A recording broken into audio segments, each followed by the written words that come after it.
Hey y'all, it is me, Chocolate China. Well, I take that back. It's me, Ramisha. Okay. Y'all have to excuse me. Yes, I am driving. I am paying attention to the road.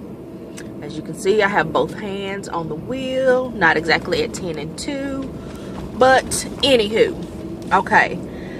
Today, I want to talk to you guys about something serious. If you guys read my Facebook post last night, you know something has been on my heart, been on my mind for a while. I prayed about it last night. I talked to Pastor Gail, and thank you, Pastor Gail, for reaching out to me. Even though I'm not a part, of your church, you still, reached out to me, and I thank you for that. But I prayed about what I was feeling, and this is what God laid on my heart. And I'm gonna do what he say.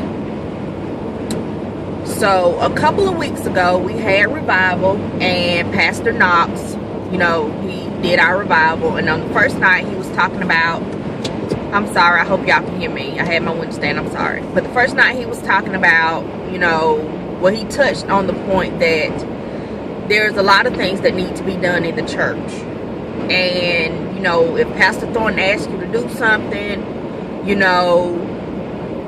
don't, give, an excuse. Oh, that's not for me, or, I'm not ready for that yet. I don't think that's what I'm supposed to be doing, you cannot do it if you want to, but that's on you. Either way, the church is gonna go forward. So I thought about that, and it pricked my heart a little bit. So I went to somebody that I thought would give me some encouragement, because when you thinking about doing something that you feel is good, you want to go to somebody and talk to somebody that's going to pump you up. Okay, that's what you're looking for. You're looking for some kind of confirmation, somebody to pump you up. Okay, so I went to this person and I said, I think I need to be doing something in the church. Yeah, I dance every now and then for special occasions, but I don't do anything. I go to church on Sunday, I listen to the message, and I go home. I don't do anything. And that person's response to me was exactly this. See, what your problem is that you put your business on Facebook.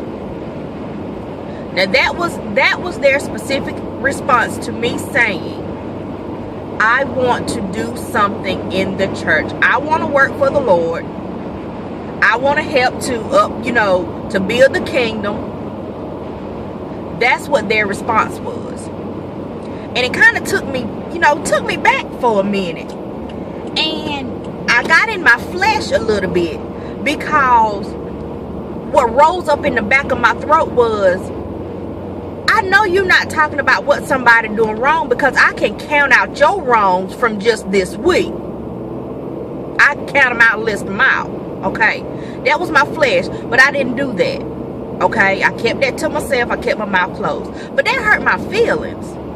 Like, what does me being on Facebook have to do with me working in the church?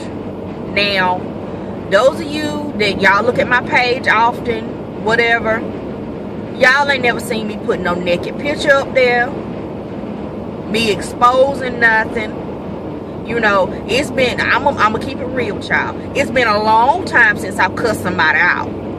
Okay, it's been a long time, because God is working on me on there, on my attitude, and just snapping on folks. He working on me on that, and I admit that. It's been a long time since I've done that. I'm not messy on there.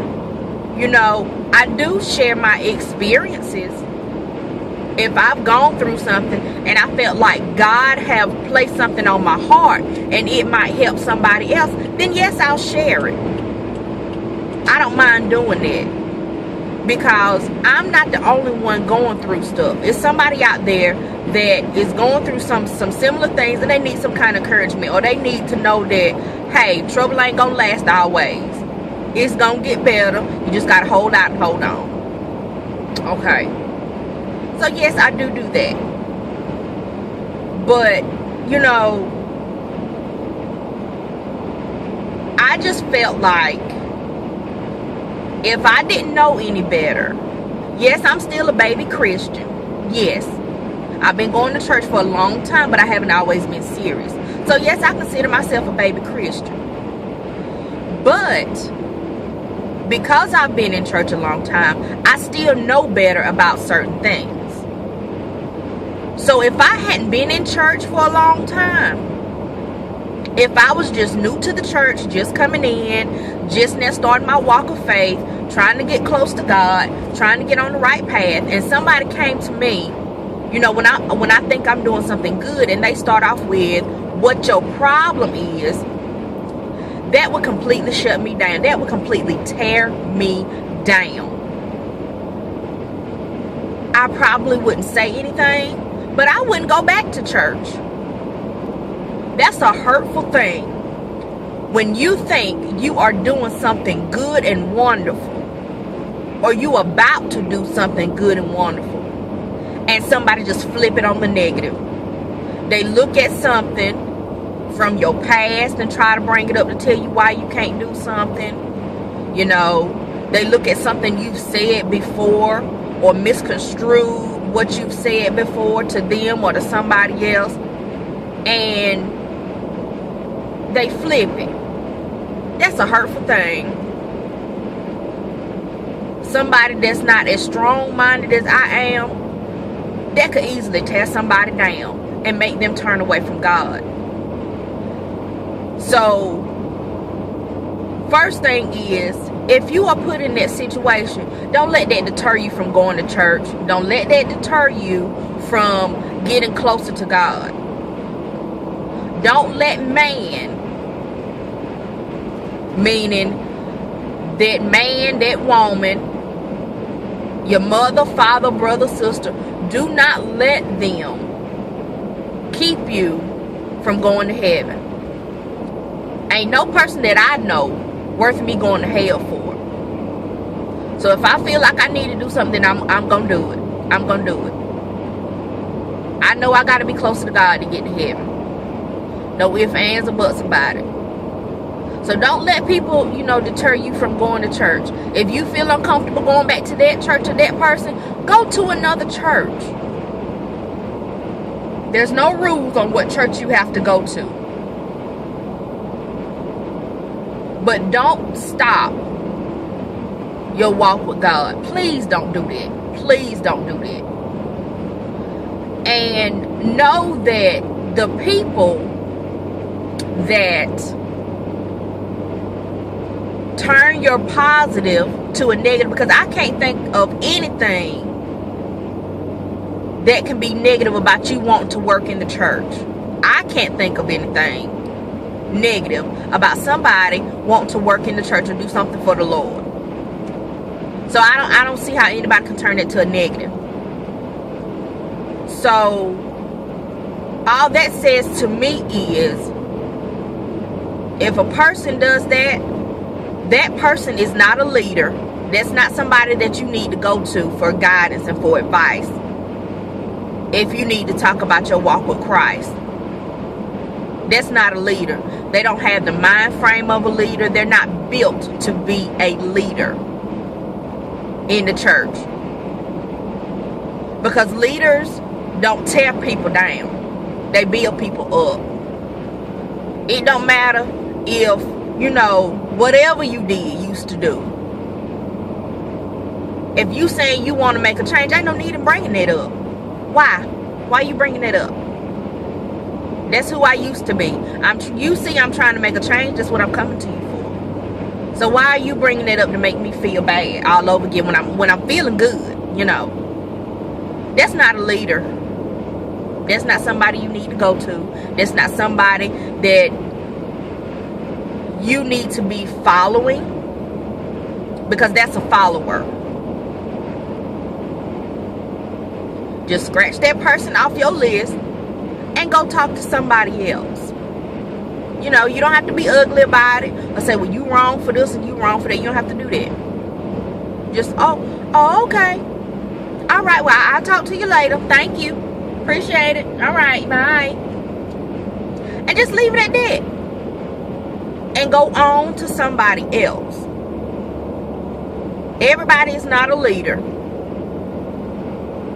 Everybody is not meant to be in charge of building up the kingdom.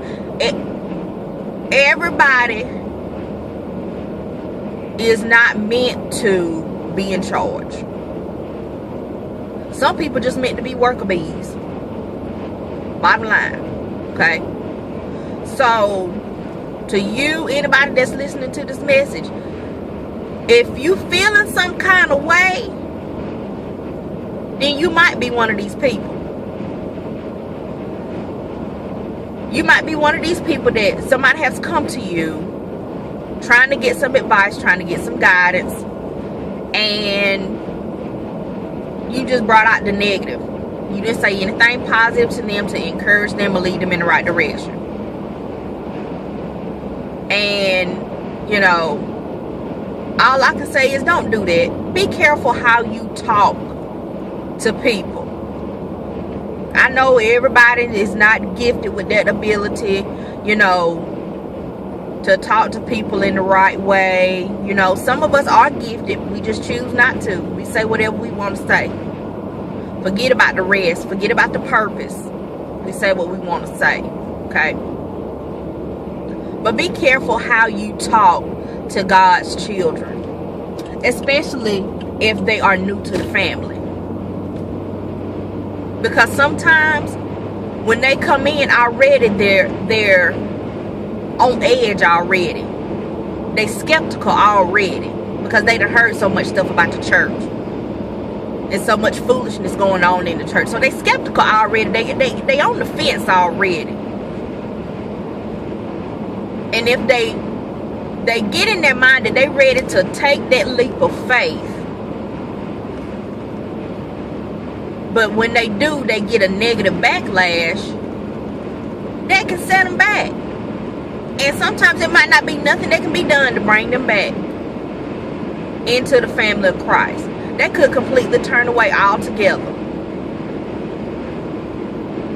You don't know the mindset of people. You don't know what they have going on the backside. You don't know their story, what they've been through. What you say, if you bring up something that could trigger something, you don't know. So be careful how you talk to people when they come to you for advice, for guidance, for counseling. Be careful. Because you just might not be uplifting the kingdom. You just might be tearing it down. So again, I'm going to end this on a good note. If you just now starting your walk with Christ, welcome to the family. You know, no, I'm not a preacher. I'm not a pastor. I'm not a motivational speaker. I'm just me. And I'm just experienced. I've been through some things. I've heard some things. I've seen some things. And I've learned a lot of things. So I can tell you a lot of things. And I'm going to try my best to keep it real. But yeah, congratulations. You decided to make a step to change your life for the better. And, you know, do what you got to do. You're thinking about something, pray about it. You're not sure about something, pray about it. Prayer will get you a long way. Sometimes you don't need to talk to nobody but God. And you know, He'll give you all the answers you need. Whatever you need. So, you know, you want to talk, everybody know my phone number. Call me, text me, you got any questions, inbox me, whatever. You know, I don't mind, I'm an open book. So, I guess I'm going to wrap this up. And until next time, I'll see you guys later. Bye.